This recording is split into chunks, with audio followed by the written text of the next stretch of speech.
Elvis Radio Studio, Sirius XM with GK.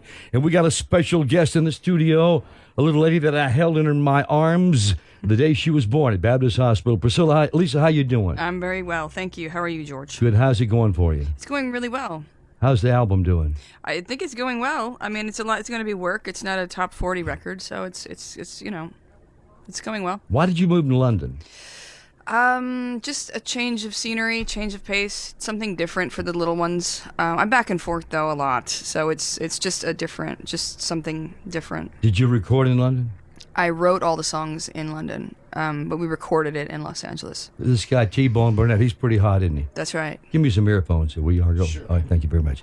Well, this is one of the first Elvis weeks you've been to, right? I come every 5 years. Oh, okay. What did you think about this time? I thought it was incredible. Yeah. Yeah. How's the family? They're very well. They're all here. All of them. Everyone. Oh, My really? grandmother. Did you rent a house or you're in a hotel? I have a house. Okay. I think you did that last time you were here, didn't you? That's right. We've been here about 4 times this year, so yes, that's the easiest way with the little ones. You're looking good. Thank you. You never look bad, if you want to know the truth. But Lisa, what do you want to say to the fans out there? Oh, just that I'm really happy to be here with them, and I love them and appreciate them as much as they love and appreciate me and my family and my father. Do you still have your place in Los Angeles? I do. Yeah. Do you ever go back there? Yes, I'm there a lot, actually. Yeah. Do you have the same band that you always had? We actually have a new band this run with this record, so the music's so different, so we just changed everything up. What I've listened to, it sounds a little bluesier. Yes, it's a little more Americana, sort of bluesy, definitely. There's a couple of songs on there. One about I can't recall from her. You got the CD handy, Argo? I don't have it in here. We've got the songs here in our system. I just wanted to ask her about one of those songs on there. This interesting song. I can't remember which. What are some of the titles, Lisa? Oh gosh, I can't even remember them. I know. I can't even remember it. Well, you ain't seen nothing yet. I mean, that was the first release. Well, I like from the that. record. I like that a lot. Yeah. And, but there's another one on there.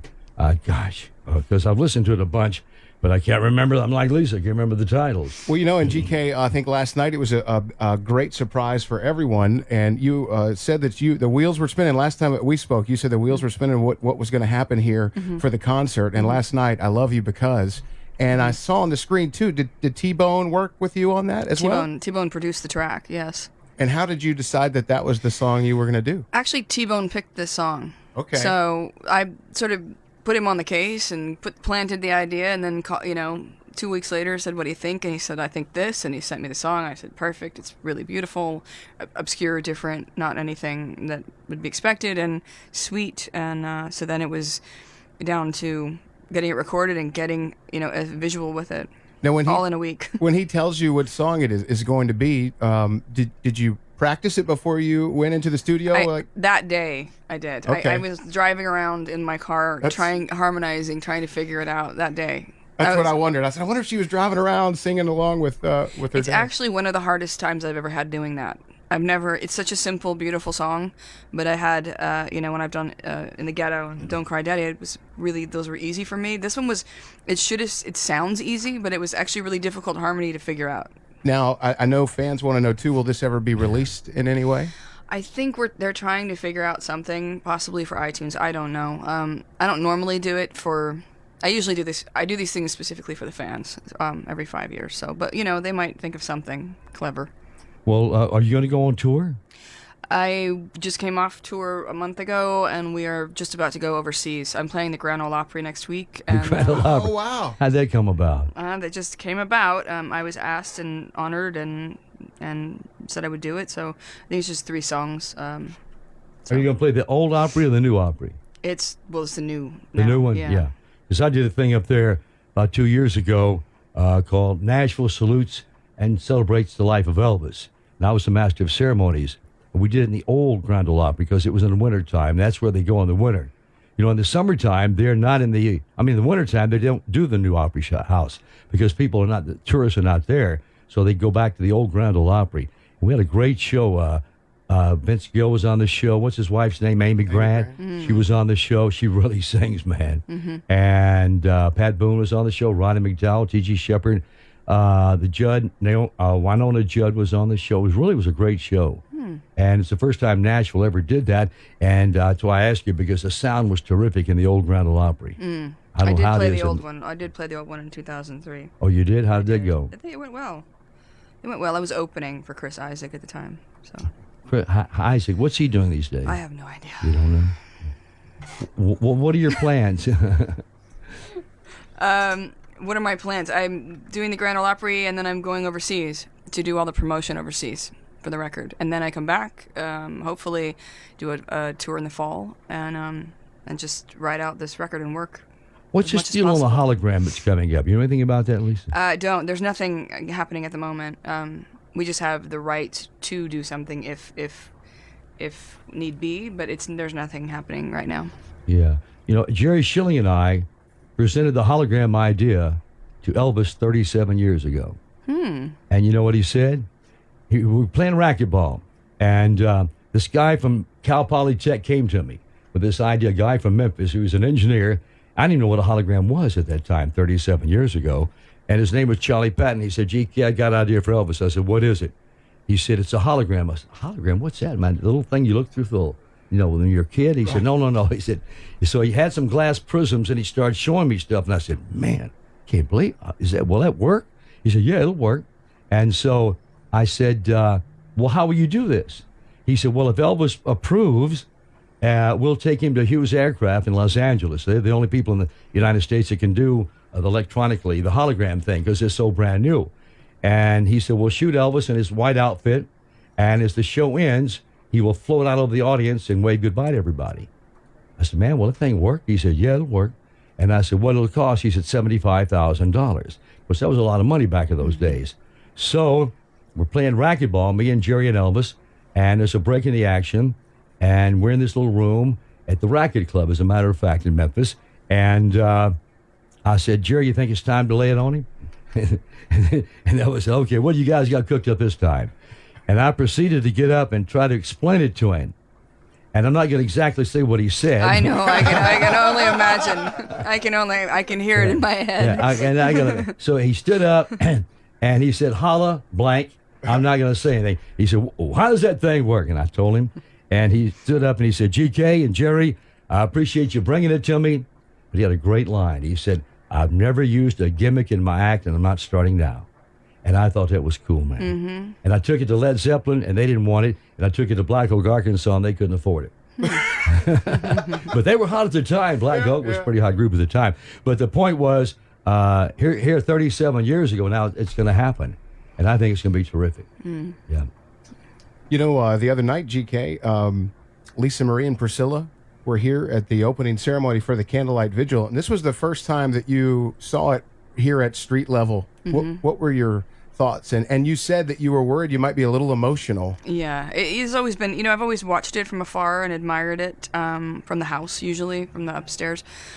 I've never been down on street level, as you say, with it. So it was really, really moving, actually. I don't really know how to even describe something like that, to be honest. And, my husband's eyes teared up. It's just not even something you can describe, I don't think. Lisa, you've had three CDs, right? Yes. Okay. But each one has been different. Why is that? Things change, life changes. Yeah, because the first one you were an alternative type thing. The next one was a sort of kind of like that. Now you've gone to the blues bag. Yeah. I don't know. It just evolved naturally. It's just what happened in the writing. You think it'll sell? Not as fast as a top 40 record, What's it It's doing? not a pop album. It's a lot more work when you don't go that route. This is more, this is a longer route that's going to take a lot more work. But I don't mind, because I'm very proud of the record. How'd you happen to pick T-Bone Burnett? I was always a huge admirer of T-Bone's work. So my manager just played him some of the demos that I had written, and he liked the music. Lisa, when you're by yourself or your family and everything, or you're at home, whatever, who do you listen to? Gosh, I listen to a bit of everything. I listen to lots of different, stuff from singer-songwriter type things. I have so many songs, so many different genres. It's very schizophrenic. You're real friendly with that girl Pink, aren't you? I'm sorry? That girl, she called herself Pink? Right. Yeah, she's pretty good too. I like her. Yeah, she's great. She is really together. And I heard you mention you like to listen to the Spectrum here on Sirius. Yes, That's I one do. of my Yes, I favorite do. channels too. Features a lot of singer-songwriters Yeah. and a lot of cool musicians. I like a out lot. I there. listen to a lot of Sirius. I do Coffee House and the Bridge. Is that one of Bridge, them? yeah. Bridge is one too. I like that one as well. Well, okay, when you're listening to Elvis's stuff, what do you listen to? I'm partial to the '70s material because I was around for that mostly. That's kind of what I listen to. A lot of the sad '70s songs. Yeah. Yeah. Like what?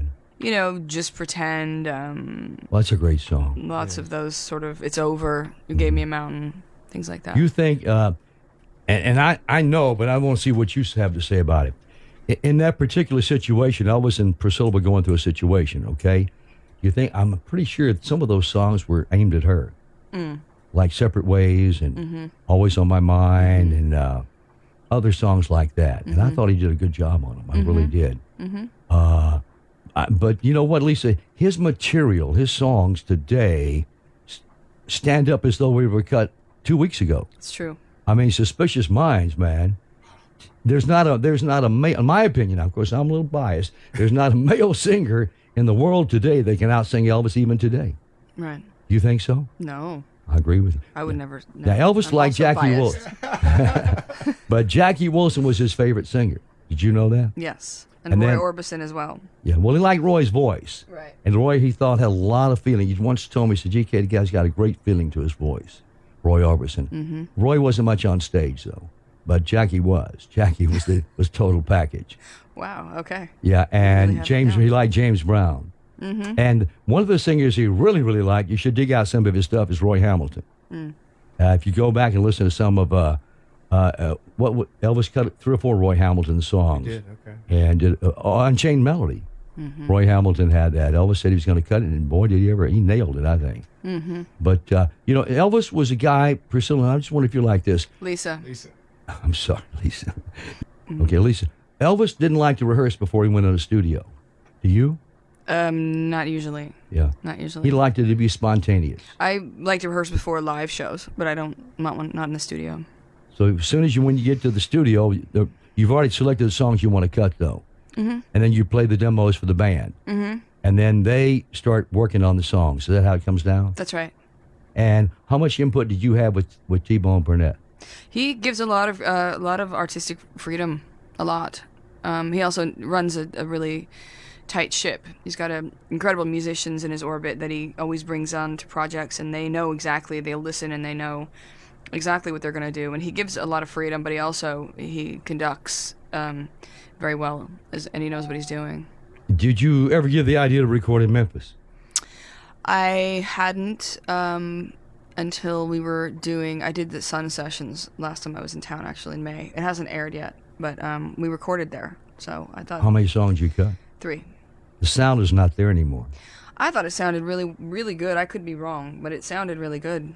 It's not the little studio, it's the equipment. They don't have that board is antique, you know, they got there.